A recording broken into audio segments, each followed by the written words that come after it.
जय हिंद दोस्तों, I welcome you all to वैथ्स आईएएस। जैसा कि आपको पता है कि हमारे देश में जो 7 चरणों का इलेक्शन शेड्यूल था वो लगभग अब फिनिश हो चुका है, पूरा हो चुका है। और जो लास्ट फेज इलेक्शन का है हमारे देश में वो 1 जून को पूरा हो जाएगा। उस 1 जून को 7th फेज के लिए वोटिंग डाली जाएगी। इस बीच एक बड़ा चर्चा का विषय बना हुआ है प्रधानमंत्री जी की कन्याकुमारी में मेडिटेशन को लेकर के। ये क्या पूरा मामला है, क्यों विपक्षी दल जो है इसका विरोध कर रहे हैं, आइए इस सेशन में हम लोग इस पर डिस्कशन करते हैं। इस बीच में प्राइम मिनिस्टर साहब की एक 33 इयर्स ओल्ड एक फोटो भी बड़ी वायरल हो रही है जो उनकी एकता यात्रा से जुड़ी हुई है। तो आपको पता है कि प्रधानमंत्री जी जो हैं वो अपने 45 आवर्स का जो उनका जो मेडिटेशन का प्लान है, जो उन्होंने शेड्यूल किया हुआ है विवेकानंद रॉक मेमोरियल कन्याकुमारी में जो स्थित है, वहां पर वो पहुंच चुके हैं और वो अपने 45 आवर्स का जो मेडिटेशन सेशन है उसको भी उन्होंने शुरू कर दिया है। तो इस बीच में जो मैंने बताया आपको कि जो एक फोटो बहुत वायरल हो रही है वो प्रधानमंत्री की 33 इयर्स पुरानी एक फोटो है जो एकता यात्रा से जुड़ी है, जिसकी शुरुआत उसी रॉक मेमोरियल से हुई थी जहां आज मोदी जी अपना मेडिटेशन करने के लिए पहुंचे, ध्यान लगाने के लिए वो पहुंचे हैं। और ये कन्याकुमारी से एकता यात्रा शुरू हुई थी 1991 में, जो खत्म हुई थी 26 जनवरी 1992 को श्रीनगर में, जब वहां पर भारत का राष्ट्रीय तिरंगा, जो हमारा प्यारा तिरंगा है, उसको वहां पर फहराया गया था। ये जो मेडिटेशन का जो इनका प्रोग्राम है प्राइम मिनिस्टर साहब का, इसको लेकर के बड़ा पॉलिटिकल जो है अप्स एंड डाउन्स मचा हुआ है। विपक्षी दलों ने जो है इलेक्शन कमीशन को लेटर भी लिखा है। उन्होंने कहा है कि इसके टेलीकास्ट पर या जो मीडिया में इसको लेकर के इश्यूज हैं या जो दिखाया जा रहा है उसको रोक लगाई जाए। अब ये ऐसा क्यों कहा गया है, क्या है, उसको भी आगे हम लोग अभी समझते हैं।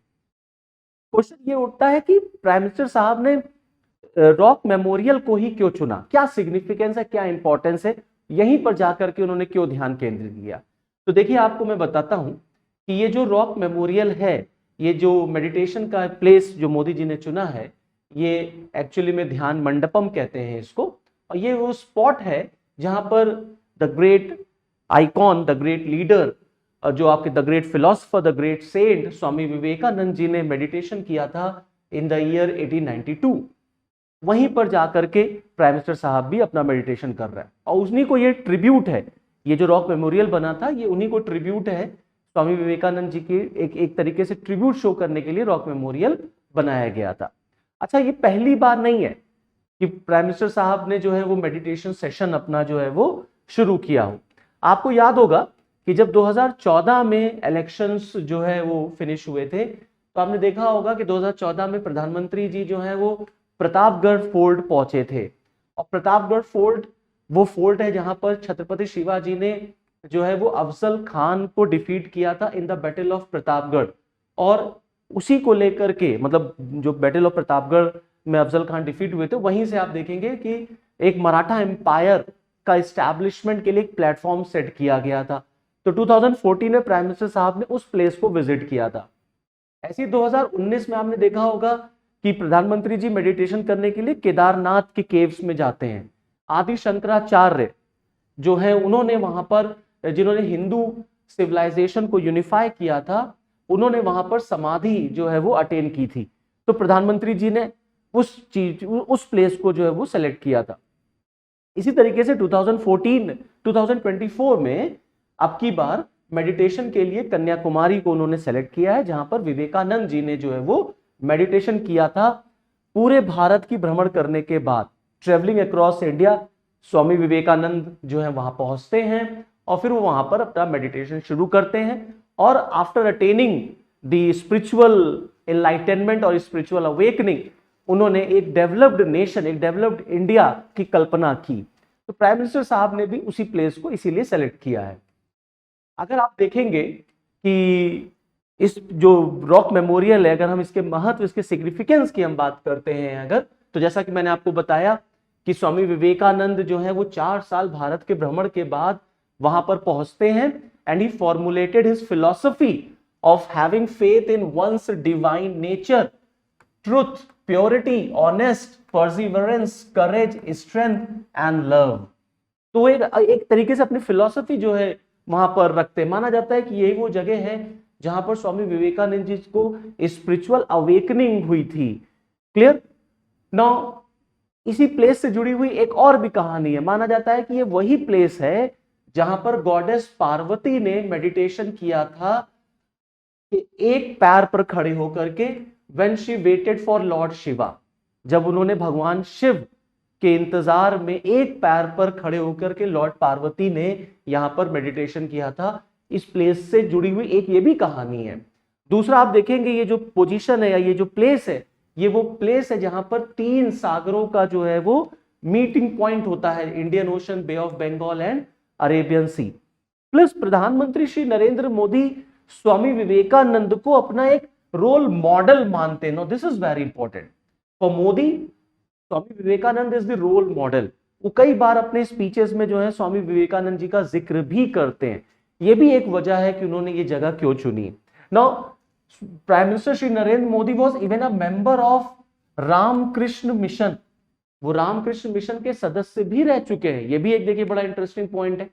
और लास्ट ईयर जब रामकृष्ण मिशन की 125th एनिवर्सरी थी, तो मोदी जी ने स्वामी विवेकानंद के ऊपर बोलते हुए उन्होंने कहा था कि स्वामी विवेकानंद को बड़ा गर्व होता होगा और वो देखते होंगे कि कैसे मोदी और मोदी गवर्नमेंट जो है उनके सपनों को पूरा कर रही है, कैसा उनका जो विजन था डेवलप्ड इंडिया का, कैसे उस विजन को पूरा करने के लिए भारत सरकार काम कर रही है। इसीलिए आप देखेंगे ये प्लेस जो है उन्होंने सेलेक्ट की। अब ये तो स्पिरिचुअल एक तरीके से एंगल हुआ that why he selected this place, but there is another angle also and that is political angle. Political angle में अगर आप चलेंगे तो आप देखेंगे ये साउथ इंडिया जो है ना, ये बीजेपी के लिए बहुत मतलब फेवरेबल नहीं रहा कभी। मतलब चाहे वो केरला हो, चाहे वो तमिलनाडु हो, यहां पर बीजेपी जो है बहुत स्ट्रॉन्ग पोजीशन में नहीं आ पाती। इसीलिए आप देखेंगे कि 2024 के इलेक्शन में प्रधानमंत्री श्री नरेंद्र मोदी ने मतलब ओवरऑल 2024 में अगर आप देखें 2024 में, तो प्रधानमंत्री जी ने अकेले 7 बार तमिलनाडु की यात्रा की।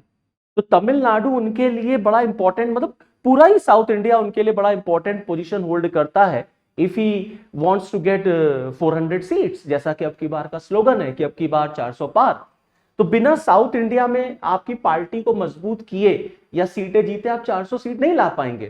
तो इसीलिए साउथ इंडिया पर अब की बार बड़ा फोकस किया गया है बीजेपी के थ्रू, स्पेशली आपके तमिलनाडु में। तो ये एक पॉलिटिकल एंगल है। इसी तरीके से आपने कई बार गौर किया होगा, देखा होगा कि अपने पूरे इलेक्शन कैंपेन में मोदी जी ने तमिल कल्चर और तमिल लैंग्वेज पर उन्होंने जबरदस्त फोकस किया। उन्होंने बहुत उसका प्रमोशन भी किया और कई बार उन्होंने कई ऐसे टेम्पल्स को भी विजिट किया जो साउथ इंडिया में सिचुएटेड है। जैसे फॉर एग्जाम्पल आपका रंगनाथ स्वामी मंदिर, वहां पर भी वो गए। तो कई ऐसे मंदिर है साउथ इंडिया के जहां मोदी जी ने जाकर के आशीर्वाद प्राप्त किया। तो ये दिखाता है कि मतलब हमारे प्राइम मिनिस्टर का जो फोकस रहा है इस बार पॉलिटिकली, वो साउथ इंडिया पर बहुत ज्यादा रहा।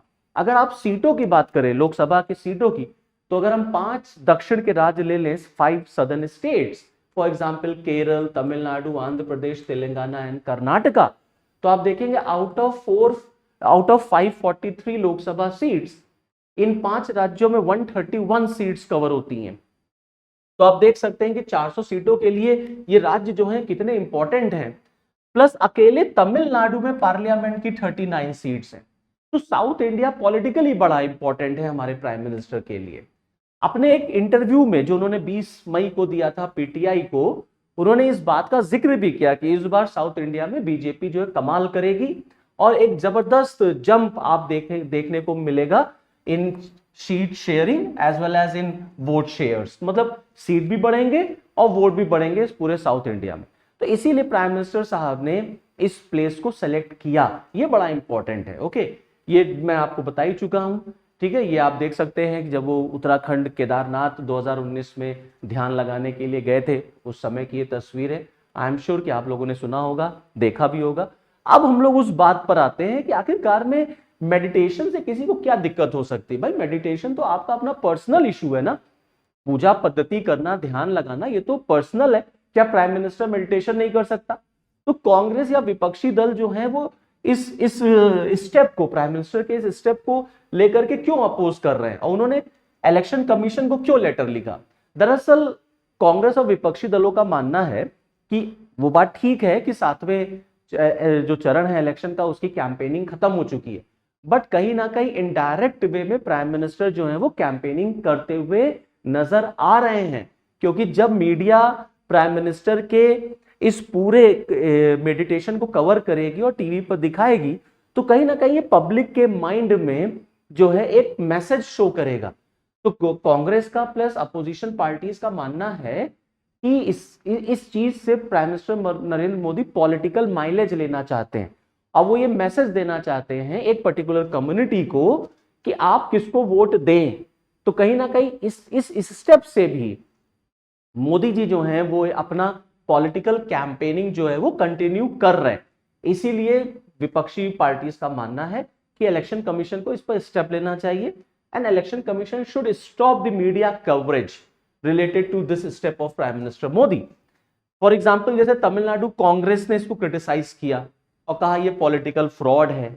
इसी तरीके से आप देखेंगे जो टीएमसी है उसने भी कंप्लेन इलेक्शन कमीशन को करने के लिए कहा है कि इसका जो टेलीविजन पे टेलीकास्ट हो रहा है या जो मीडिया कवर हो रहा है वो नहीं होना चाहिए।